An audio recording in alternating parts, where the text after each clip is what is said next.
Hello বন্ধুরা, welcome to my SR manga translator channel. আজকে আমরা এক্সপ্লেন করতে চলেছি ডিভাইন আরবান গডের চ্যাপ্টার ২৬ থেকে ৩০ পর্যন্ত। তো চলুন শুরু করা যাক। সানি আর ইয়েচেন গাড়িতে করে বাসায় যাচ্ছে, আর সানি ইয়েচেংকে জিজ্ঞেস করে, ইয়েচেং, আমি একটা বিষয় নিয়ে কৌতূহলী। তুমি কেন আমাকে একটা সাহায্য করতে চাও? কেন তুমি আমাকে ধন্যবাদ জানাতে চাও? শুধু এই জন্য যে আমি ভেবেছিলাম তোমাকে আমার বাড়িতে থাকতে দেব? ইয়েচেং বলে, হয়তো কালই জানতে পারবে। সানি বলে, তুমি আগামীকাল কি বলবে? ইয়েচেং বলে, দয়া করে এটার জন্য অপেক্ষা করো।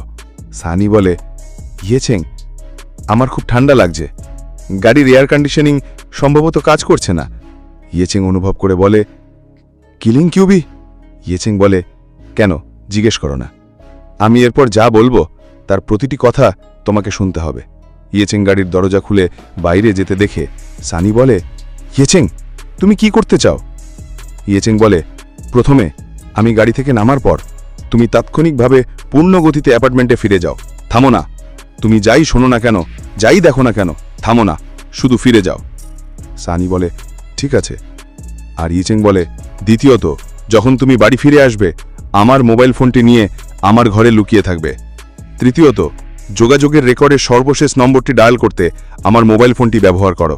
ইয়েচেং লাফ দিয়ে বলে, যখন ফোন আসে তখন তুমি তাকে আধা ঘন্টার মধ্যে তার বেস্ট লোকদের তোমার বাড়িতে পাঠাতে বলো।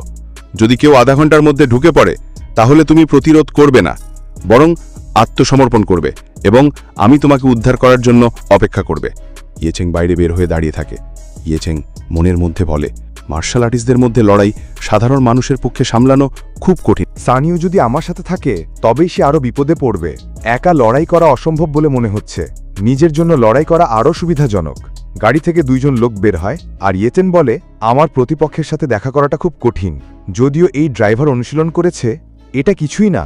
ইয়েচেন মনের মধ্যে বলে, একমাত্র যে আমাকে হুমকি দিতে পারে সে হলো। গাড়ি থেকে মেন বস বের হয় আর ইয়েচেনকে বলে, ইয়েচেন, এই নামটা খুব সুন্দর। 5 বছর, ঠিক 5 বছর। আমার বিশ্বাসই হচ্ছে না যে তোমার পরিবারের কিছু অবশিষ্টাংশ এখনও বেঁচে আছে। ইয়েচেন বলে, যদি আমি ভুল না করি 5 বছর আগে ইউনহ ভিলার ক্ষেত্রে আপনি হস্তক্ষেপ করেছিলেন। তুমি আজ এখানে আমাকে চুপ করিয়ে দিতে এসেছ?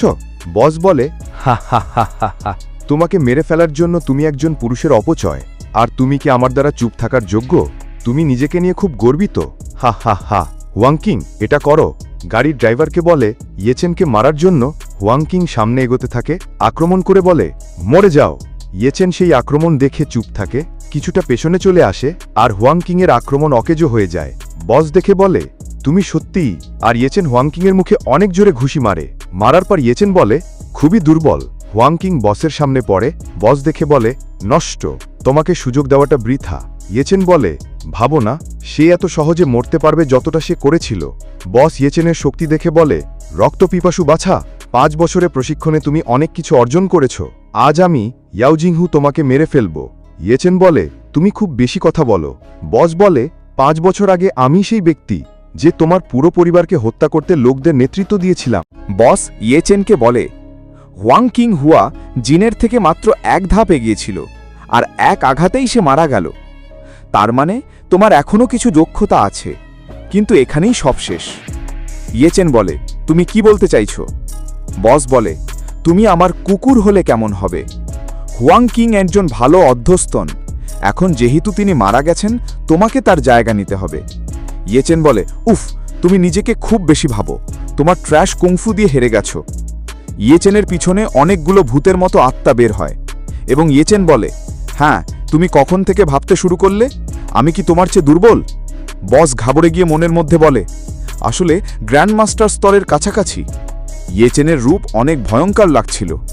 ইয়েচেন বলে, তোমার লোকদের মতো এত সহজে মারাতে পারবে না, এটা ভেবো না।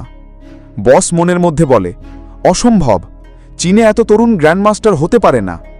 আমি 40 বছর ধরে অনুশীলন করেছি এবং অগণিত প্রতিভা ব্যয় করেছি, আর তুমি মাত্র কয়েক বছরের মধ্যে গ্র্যান্ডমাস্টারের পদে পৌঁছতে পেরেছ? আমার হাত কাঁপছে। বস রাগ করে বলে, অহংকারী হয়েও না। যদিও আমি জানি না কোনো খারাপ পদ্ধতি ব্যবহার করে তুমি মাত্র কয়েক বছরের মধ্যে এতটা লেভেলে পৌঁছতে পেরেছ, তবুও তাদের মধ্যেকার ব্যবধান অপূরণীয়। ইয়েচেন বলে, ও গাফাজি, ইয়াওজিঙ্গু তোমার মাথা কেড়ে নেবে। এই কথা বলে ইয়েচেন উপরে হামলা শুরু করে। ইয়েচেন সাইডে চলে গিয়ে আক্রমণ থেকে বেঁচে যায়। তারপর ইয়েচেন একবার মারে, আবার বস একবার মারে। এইভাবে লড়াই চলতে থাকে। বস পিছনে চলে আসে এবং বলে, খারাপ নয় বাছা, তুমি আমার সব খুন আটকে দিয়েছ, কিন্তু তোমার সরু ছোট হাতগুলো তুমি আর কতবার ব্লক করতে পারবে? ইয়েচেনের হাতে অনেকগুলো আঘাত লাগে। ইয়েচেন মনের মধ্যে বলে, আমার উপরই ভাগে আঘাত লাগতে পারে, যা আমি ভেবেছিলাম তার চেয়েও বেশি শক্তিশালী। ইয়েচেন বলে, আমি তোমাকে অবমূল্যায়ন করেছি, কিন্তু কয়েকবার আমার হাত আঁচড়ালে কি হবে? বসের চোখ লাল হয়ে যায় এবং বস মনের মধ্যে বলে, ওর সাথে ঝগড়া করার সময় আমার আঙুল ভেঙে গেছে। ইয়েচেন মনের মধ্যে বলে, অভিজ্ঞতার ব্যবধান সম্পর্কে তুমি যা বলেছ। ইয়েচেনের পিছনে আবারও আত্মা নিয়ে এসে বলে, এটাই কি সেই অভিজ্ঞতা? ইয়াওজিঙ্গু, আজ তোমাকে রক্তের ঋণ পরিশোধ করতে হবে। এই বলে বসের ওপর হামলা করে। বস সেই আক্রমণ দেখে বলে, তুমি আমাকে আকাশে আক্রমণ করার সাহস কিভাবে পেলা? মনে হচ্ছে ব্যাগে আছে। নিশ্চিত সে এখনো অনেক ছোট। বস হাত বাড়িয়ে ছোট্ট একটা চাল চালায় এবং মনের মধ্যে বলে, তোমার বাতাসে লোকানোর কোনো জায়গা নেই। আমাকে শুধু আমার সমস্ত শক্তি এই হাতের ওপর নিয়োগ করতে হবে। বস ইয়েচেনের পায়ে আঘাত করে এবং মনের মধ্যে বলে, জারজ, তোমার পা চলে গেছে। দেখো এখন তুমি আমার সাথে কিভাবে ঝগড়া করতে পারো। ইয়েচেন সেখানে ছিল না, তার ভূত দিয়ে তৈরি ক্লোন ছিল। এটা দেখে বস বলে, নকল নকল, এটা একটা বিভ্রম হিসেবে প্রমাণিত হলো, যা মন্দ আত্মায় ঘনীভূত, এত উচ্চ স্তরে আছে। ইয়েচেন আসলে পিছন থেকে আক্রমণ করে আর বস ঘাবড়ে যায়। এরপর চারদিকে ধোঁয়া ছড়িয়ে যায়। ইয়েচেন ধোয়া থেকে বের হয়ে বসকে বলে, তুমি কি মাস্টার হওয়ার যোগ্য? তোমার কপাল বেশ শক্ত। দেখা যায় বসের কপাল মাটিতে ঢুকে আছে। বস মার খেয়ে বলে, অসম্ভব, এটা অসম্ভব। ইয়েচেন বসের চুল ধরে ওপরে টেনে বলে, আমার প্রশ্নের উত্তর দাও। আমি তোমার জীবন বাঁচানোর কথা বিবেচনা করতে পারি। প্রথমত, তুমি আমার অস্তিত্ব সম্পর্কে কিভাবে জানলে? এখন পর্যন্ত কতজন মানুষ এটা সম্পর্কে জানে? বস মার খেয়ে মুখ তেতো হয়ে গেছে। বস বলে, আমি উত্তর দেব, দয়া করে আমাকে রেহাই দাও। ইয়েচেন বলে, তুমি কি মনে করো? তুমি কি মনে করো তুমি আমার সঙ্গে একটা চুক্তি করার মতো অবস্থানে আছো? বস মার খেয়ে সব বলে দেয়। অন্যদিন আমি জানতে পারলাম যে কেউ ডার্ক ওয়েব ডেটাবেসের মাধ্যমে আপনার তথ্য উদ্ধার করেছে। আমি আপনার সম্পর্কে জানতে আগ্রহী ছিলাম, তাই আমি ডেটাবেস অনুসরণ করার জন্য কাউকে নিয়েছি এবং কিছু ভিডিও ও ছবি পেয়েছি। তুলনা করার পর তোমার এবং মৃত ইয়েচেনের মধ্যে মিলের হার অত্যন্ত বেশি। আমি সমস্ত ঝুঁকি মেনে চলে এসেছি, তাই আমি তোমার কাছে এসেছি। সর্বোপরি মাস্টার ড্রাগন একবার বলেছিল যে তোমার পরিবার আর বেঁচে থাকবে না। ইয়েচেন মনের মধ্যে বলে, তথাকথিত ড্রাগন মাস্টারই আমার সব কিছু কেড়ে নিয়েছে। ইয়েচেন বসের পিঠে পা রেখে বলে, মাস্টার ড্রাগনের আসল নাম কি এবং সে কোথায়? সে কি জানে যে আমি এখনো বেঁচে আছি? বস হেসে বলে, হ্যাঁ হ্যাঁ, মাস্টার ড্রাগনের আসল নাম আমার জানা উচিত নয়। আমি শুধু জানি যে পুরো প্রাচীন মার্শাল আর্ট সম্প্রদায়, এমনকি রাজধানীর পরিবারেরাও তাকে শ্রদ্ধার সাথে মাস্টার ড্রাগন বলে ডাকে। তোমার অস্তিত্বের কথা বলতে গেলে আমি চাইলেও তাকে বলার সুযোগ পাই না। সে কোথায় আছে তা জানার যোগ্য আমি নই। ইয়েচেন বলে, তাহলে ড্রাগন মাস্টারের সঙ্গে সরাসরি কথা বলার অধিকার তোমার নেই? বস বলে, হ্যাঁ হ্যাঁ। ইয়েচেন বলে, ড্রাগন মাস্টার কেন ক্লাউড লেক ভিলায় আমার পরিবারকে ধ্বংস করতে চেয়েছিল? আসলে কারণ আমার বাবা তাকে অসন্তুষ্ট করেছিলেন। বস বলে, আমার কেবল অস্পষ্টভাবে মনে আছে যে ড্রাগন মাস্টার কিছু একটা খুঁজছিলেন এবং সেই জিনিসের অবস্থান সরাসরি তোমার পরিবারের দিকে ইঙ্গিত করছিল। ইয়েচেন মনের মধ্যে বলে, কিছু? এটা কি আমার বাবার দেওয়া পাথর? যদি তোমার পরিবারে এমন কিছু থাকে যা এত বড় আকর্ষণ সৃষ্টি করতে পারে, তাহলে আমি ভয় পাচ্ছি এটি কেবল পাথরের ভেতরে পুনর্জন্মের কবরস্থান। বস হেসে বলে, ছেলে, আমার লোকেরা তোমার ছোট বান্ধবীর অ্যাপার্টমেন্টে আছে। তুমি আমাকে মারতে চাও? চেষ্টা করে দেখো। দেখো তোমার ছোট্ট মেয়েটা এখনো বাঁচতে পারে কিনা। এটা শুনে ইয়েচেন রাগে জোরে পা দিয়ে মুখের উপর চাপা মারে, আর চারদিকে শুধু রক্তের দৃশ্য দেখা যায়। ইয়েচেনের মুখে রক্ত ছিটকে আসে, আর ইয়েচেন বলে, আমি কি তোমাকে বলিনি তুমি আমার সঙ্গে শর্ত নিয়ে আলোচনা করার যোগ্য নও? আর এখান থেকে চলে যায়। দাদু অ্যাপার্টমেন্টে সান ই এখানে তার নিজের বাসায় এসে দৌড়ে রুমের দিকে যায়। মনের মধ্যে বলে, তাড়াতাড়ি, আমি জানি না কেন, কিন্তু আমার সব সময় মনে হয় কেউ আমাকে অনুসরণ করছে। তাড়াতাড়ি বাড়ি যেতে হবে। সান ই ভিতরে এসে দরজায় বলে, না, আমি এখনও বিশ্রাম নিতে পারছি না, আমাকে তাড়াতাড়ি ইয়েচেনের ঘরে যেতে হবে। এবং কল করার জন্য ইয়েচেনের মোবাইল ফোন ব্যবহার করে ফোন করে ড্রাগন কমান্ডারের কাছে। সান ই তাড়াতাড়ি তার ঠিকানা বলে, আমি সান ই, রুম 103, বিল্ডিং সি, দাদু অ্যাপার্টমেন্ট, জিয়াংচেং। ইয়েচেং তোমাকে আধা ঘন্টার মধ্যে সবচেয়ে শক্তিশালী লোকদের এখানে পাঠাতে বলেছিল। বিল্ডিংয়ের ভিতরে কিছু লোক আসে সান ই মারার জন্য। একজন লোক বলে, মিস্টার ইয়াও বলেছেন মৃত না জীবিত। আরেকজন বলে, সবাইকে ঘটনাস্থলেই মৃত্যুদণ্ড দেওয়া হয়েছে। সানি ফোন করে বলে, হ্যালো, কেউ আছেন তো? আমি সান ই, 1003 ব্লক, জিয়াংচেং মেট্রোপলিস অ্যাপার্টমেন্টে। ইয়েচেং তোমাকে বলেছিল আধা ঘন্টার মধ্যে তোমার সবচেয়ে শক্তিশালী লোকদের এখানে পাঠাতে। তাড়াতাড়ি করো, কেউ আসছে। কমান্ডার বলে, ওকে। সানি বলে, তুমি এত তাড়াতাড়ি ফোন কেটে দিলে কি করে? এই ফোনটা, এটা কি পুলিশের? পুলিশ হোক বা না হোক, এসো এসো, আমাকে সাহায্য করো। কিয়ানলং বিল্ডিং কমান্ডার রেগে গিয়ে বলে, এটা কে? যে কেউ প্রভুর লোকদের স্পর্শ করার সাহস করে সে আমার শত্রু।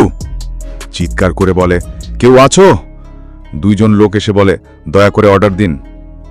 কমান্ডার বলে, এক্ষুনি জিয়াংঝ্যাংয়ে যাও।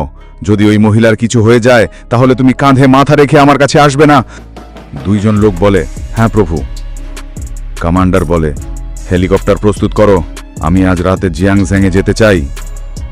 একটা গার্ড বলে, আগামীকাল 6টি পরিবারের সাথে শেষ আলোচনা। জিয়াংনান প্রদেশের পরিস্থিতি ঝুঁকির মধ্যে রয়েছে। কমান্ডার রাগে বলে, ওদের বলো আমি যাচ্ছি না। রাগে সে তার মোবাইল ভেঙে ফেলে এবং চিৎকার করে বলে, কিয়ানলং ভবনের সশরীরে এসে আমাকে খুঁজে বের করো, হে লিং তিয়ান। সান ইয়ের ঘরে মেইন দরজা ভেঙে শয়তান লোকগুলো ঢুকে আসে। একজন মাস্কম্যান বলে, জিভ বার করে দেখলাম এটা একটা নারীর গন্ধ। আরেকজন মাস্কম্যান বলে, হে সুন্দরী, ভালো করে লুকিয়ে থেকো, আমাকে খুব সহজে খুঁজে দিতে দিও না, আমি ওকে মেরে ফেলব। সান পারভার্ট। সানির অনেক ঘাম বের হচ্ছে এবং মনের মধ্যে সে ভাবছে কেউ আসছে। একটা কিছু দেখে সানি শক হয়ে যায়। দরজার দিকে তাকিয়ে দেখে আলো বের হচ্ছে। সানি ঘাবড়ে গিয়ে বলে, তুমি এই দরজাটা দিয়ে কি করলে ইয়েচেং? মাস্কম্যান চিৎকার করে বলে, আমি তাকে খুঁজে পেয়েছি। মিস, ভালো মেয়ে হও আর বাইরে এসো, আমি তোমাকে ব্যথা ছাড়া মরতে দেব। আরেকজন বলে, না না না, আমার কথা শোনো, আমি ধীরে ধীরে তোমাকে নির্যাতন করব। ওহ। মাস্কম্যানের আরেকজন বলে, ওকে মেরো না। বাকি সবাই বলে, কেন, কি? আমি অনেকক্ষণ ধরে মিস্টার ইয়াওর সাথে যোগাযোগ করতে পারছি না, হয়তো পরিস্থিতি বদলে গেছে, তাকে বাঁচিয়ে রাখা কাজে লাগবে। তিনজন মাস্কম্যান খুশি হয়ে বলে, তার মানে তোমরা এখনো মজা করতে পারো? একজন মাস্কম্যান জিভ বের করে বলে, হে হে হে, সুন্দরী, আমি আসছি। দরজায় অনেক জোরে একটি ঘুষি মারে। দরজায় আলো বের হওয়ার কারণে দরজাটি শক্ত হয়ে আছে, তাই দরজা ভেঙে যায়নি। এটা দেখে মাস্কম্যান বলে, কিরে, আমার কাছ থেকে একটা ঘুষি খাওয়ার পরেও কিছু হয়নি, এই দরজাটি এখনও অক্ষত রয়েছে। অবাক হয়ে সে ভেবে বলে, এই দরজাটি আসলেই শক্তিশালী কিউ বহন করছে। মাস্কম্যানদের একজন চিৎকার করে বলে, এটা কি? হে, তোমার বাহুতে আগুন কেন? দরজার কারণে মাস্কম্যানের গায়ে আগুন ধরে যায় এবং সে চিৎকার করে বলে, আগুন, এত গরম! পুরো শরীরে আগুন ধরে পড়ে। সেই মাস্কম্যান আগুনে জলে জ্বলতে জ্বলতে নিজেকে বাঁচানোর জন্য চিৎকার করতে থাকে, এরপর নিচে পড়ে মারা যায়। সবাই অবাক হয়ে দেখে। ঘাবড়ে একজন বলে, কি, সে মুড়ে লেছে? মাস্কম্যানের হেড বলে, আমি জানি না এই দরজায় কি হয়েছে, আমি ভীত, এটা নিষ্ঠুর শক্তি দিয়ে ভাঙা যাবে না। যদি আমরা জোরে আক্রমণ করি তাহলে দরজার ওপর থাকা অশুভ শক্তি এটিকে গ্রাস করে ফেলতে পারে। মনে হচ্ছে মিস্টার ইয়াও এবার খুন করতে চায়, এটা সহজ নয়। দলের আরেকজন বলে, তাহলে এখন আমরা কি করব? লক খোলার যন্ত্রপাতি বের করে বলে, আমাকে 20 সেকেন্ড সময় দাও। সান ই ভিতরে বসে শব্দ শুনে বলে, এখন এই আওয়াজটা কি ছিল? সান ই হতবাক হয়ে চিৎকার করে বলে, কেউ মারা গেছে। লক ভাঙার আওয়াজ পেয়ে মাস্কম্যান দরজা খুলে বলে, সুন্দরী মেয়ে, আমি আসছি। সানিকে দেখে সে অস্বাভাবিক বলে, ও, আমি আশা করিনি এত সুন্দর একটা মেয়ে। সান ই ঘাবড়ে গিয়ে বলে, ও না না। মাস্কম্যান হেড কাছে এসে বলে, তোমার জন্য আমি আমার এক ভাইকে হারিয়েছি, তাই তোমাকে এর ক্ষতিপূরণ দিতে হবে। আরেকজন মাস্কম্যান বলে, আরে বেশি দূরে যেও না, আমাদের তাকে জীবিত দরকার। সান ই মনের মধ্যে বলে, ইয়েচেং বলেছিল যে যতক্ষণ আমাকে খুঁজে পাওয়া যাবে ততক্ষণ আমাকে আত্মসমর্পণ করতে হবে এবং বেঁচে থাকতে হবে।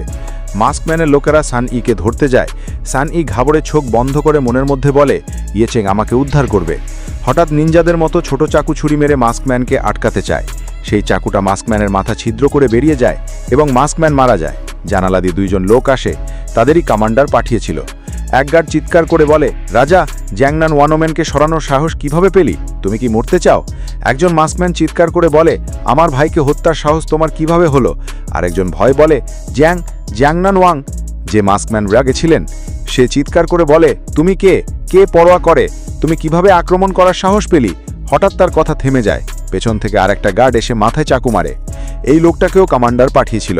মাস্কম্যান হেড মনের মধ্যে কমান্ডারের কথা মনে করেনি ভেবেই বলে, ঈশ্বর, আমরা কিভাবে জিয়াংনানের রাজার সঙ্গে ঝামেলায় পড়লাম, যিনি পুরো জিয়াংনান প্রদেশের সবচেয়ে ভয়ঙ্কর ব্যক্তি। গুজব আছে যে ভূগর্ভস্থ রাজা। জিয়াংনান প্রদেশের শীর্ষ পরিবারের সঙ্গে ঝামেলা করা ভালো নয়। গার্ডের আক্রমণের আগেই মাস্কম্যান বলে, আমি আত্মসমর্পণ করছি, কিন্তু কোনো লাভ হয় না। গার্ড সেই মাস্কম্যানকে মেরে ফেলে। সান ই ঘাবড়ে মনের মধ্যে বলে, পেয়েছি, রক্ষা পেয়েছি। দুই বডিগার্ড এসে সান ইকে বলে, মিস সান, তোমার চিন্তা করার দরকার নেই, আমরা মিস্টার ইয়ের লোক। সানি অবাক হয়ে বলে, ইয়েচেনের লোক? পরে দেখা যায় তিয়ানদান মাউন্টেন কবরস্থান ভোর 3টে। ইয়েচেন তার শত্রুর মরা দেহ নিয়ে আসে তার মা বাবার কবরে। ইয়েচেন একদম চুপ হয়ে সিঁড়িতে ওঠে কবরের সামনে দাঁড়ায় এবং বলে, বাবা, মা, আজ তোমাদের মৃত্যুবার্ষিকী। কবরটিতে 3 জনের নাম আছে। ইয়েচেনেরও নাম আছে। ইয়েচেন বলে, তোমার ছেলে তোমাদের দেখতে এসছে।